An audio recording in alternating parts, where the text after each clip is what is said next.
Salut à toi, j'espère que tu vas bien. On se retrouve aujourd'hui dans cette nouvelle vidéo car je voudrais te parler de la différence entre un formulaire simple opt-in et un formulaire double opt-in.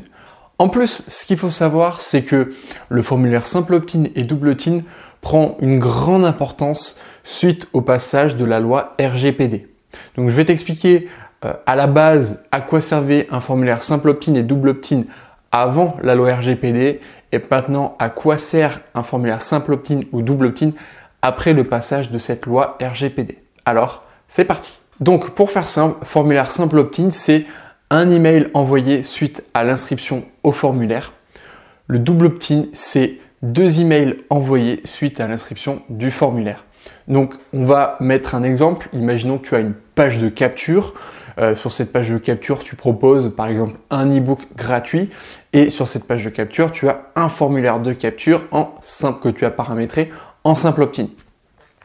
Les gens vont rentrer leur prénom, leur adresse email, ils vont valider et ils vont recevoir un email, donc un seul email, et dans cet email, ils vont recevoir un message que tu aurais écrit, merci de votre confiance, etc., etc., et le lien pour télécharger l'e-book.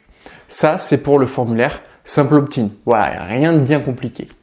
Le formulaire double opt-in, donc page de capture, texte, proposition d'e-book gratuit, le formulaire double opt-in que tu auras créé et intégré. Et là, à ce moment-là, les gens vont rentrer leur adresse email, leur prénom et ils vont valider.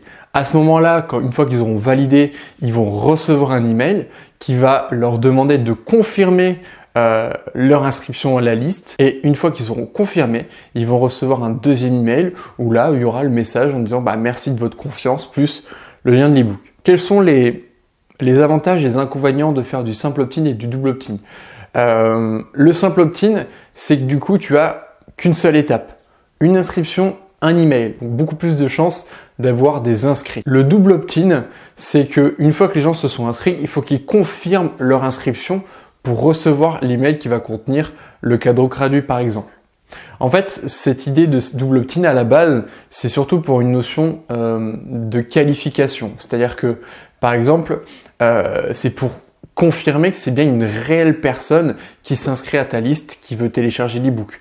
Par exemple, on pourrait prendre l'exemple d'une personne qui va créer un robot, qui va rentrer plein d'adresses email fictifs. Si c'est du simple opt-in, bam, toi tu vas être content, tu vas avoir plein d'emails qui vont s'ajouter à ta liste, mais ce sera des faux emails. Que en passant par le double opt-in, il y aura plein d'emails qui vont s'inscrire, mais comme ils n'auront pas validé le mail de confirmation, mais ils seront pas inscrits à ta liste, et tu es sûr d'avoir une liste qualifiée. Donc ça, c'était vraiment la différence entre le simple opt-in et le double opt-in. Donc pour synthétiser, simple opt-in, inscription, un email. Double opt-in, inscription, email de confirmation et email de contenu. Voilà. Mais il faut savoir une chose, c'est que maintenant, il y a la loi RGPD qui va bientôt être effective et du coup, ces formulaires prennent une autre ampleur. Notamment, je ne sais pas si tu utilises, mais moi j'utilise SG Autorépondeur et du coup, maintenant, en fonction de si tu mets un simple opt-in ou double opt-in, il faudra mettre une phrase sous ton formulaire et une case à cocher. Donc voilà maintenant la différence entre le simple opt-in et le double opt-in suite au passage de la loi RGPD. En gros, si tu fais un formulaire simple opt-in, ça va rester, dans le principe, ça va rester la même chose, sauf que les gens devront cocher une phrase que tu auras mis sous le formulaire. Donc tu as prénom, email, une phrase en dessous à cocher, et cette phrase c'est celle-ci. En soumettant ce formulaire, j'accepte que mes informations soient utilisées uniquement dans le cadre de ma demande et de la relation commerciale éthique et personnalisée qui peut en découler. Donc en simple opt-in, ces gens devront cocher pour confirmer qu'ils sont d'accord avec cette phrase et il y aura le bouton de valider. Et en dessous, il y aura encore une autre petite phrase qui est « Pour connaître et exercer mes droits, notamment pour annuler mon consentement, je consulte la politique de vie privée en cliquant ici. » Donc là, en fait, c'est pour pouvoir accéder à tout ce qui est politique de vie privée pour être en accord avec la loi RGPD.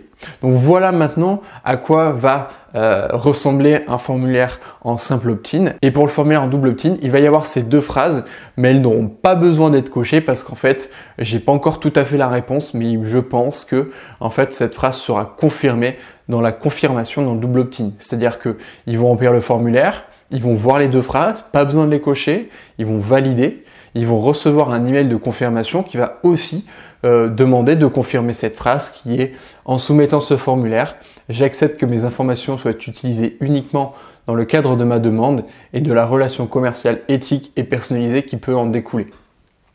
Donc voilà, maintenant, le simple opt-in et double opt-in, ça a vraiment une importance parce que ça demande aux gens de confirmer, en gros, qu'ils sont d'accord d'aller dans une liste d'un autorépondeur.